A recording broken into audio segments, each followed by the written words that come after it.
Hey, second grade, welcome back to writing. So today I'm excited. We're going to gather our evidence, which means we're going to read a little bit. So let's go ahead and I'm going to share my screen so that we can get started on day number 3, read and gather evidence. Say hello to Herschel. Herschel has taken us through step 1, learning about our writing. Step 2, we know our assignment. And step 3, we are going to read and gather our evidence.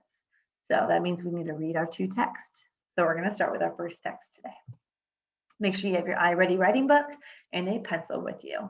If you don't have it, pause it so we can get there. Our objective today is that I can read and understand 2 source texts. And we're going to also compare and contrast the 2 versions of the same story. And we're going to gather information from sources to answer the question. So we are going to go ahead, and I would love for you guys to go ahead and open your iReady writing books to page 170. 170. So on page 170, we are going to go ahead and we are going to read the story. So our goal is to think about which story you think second graders will enjoy. So I want you to follow along, figure out what you like about it, and at the end of it, we're going to look at it as a reader, and then we're going to look at it as a writer. And we're going to figure out if we liked it as a reader, and as a writer, what details we could include of why it would be a great story to read at second grade, or maybe we want to see what the other one looks like before we make a decision. So let's go ahead and follow along as I read The Boy Who Cried Wolf, an Aesop fable. There once was a boy who lived near a tiny village. This boy was a shepherd. His job was to watch over the sheep and keep them safe from hungry wolves.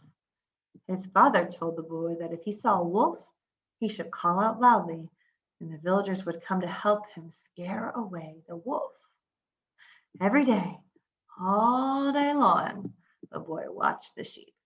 After a while, he found life in the pasture very dull and tiresome. One day, he thought of a way to amuse himself. The boy ran towards the village, shouting, "Wolf! Wolf!"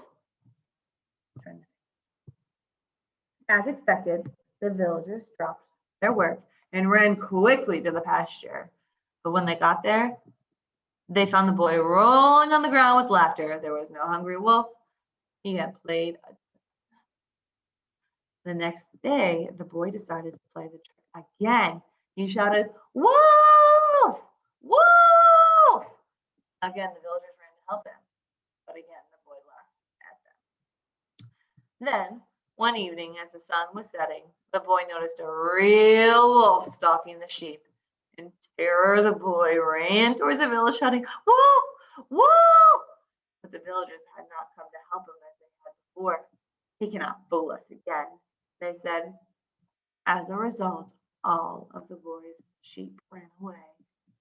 The boy realized what had happened was his fault. He had lied so many times that no one believed him anymore, even when he told the truth. The end. So, why did the boy cry wolf when there was no wolf? Right. He was bored with watching the sheep every day in the pasture and wanted some excitement. So I want us to think about this as a writer now to find details we could use for our letter. So what are some details to tell you about the boy? What does the boy do? In the beginning, it says that he takes care of he takes care of the sheep. He was told to watch out for the wolves. And he was tired every day of being the same. All right. Why did the boy laugh? He thought he tricked them. And he thought it was so funny to trick them.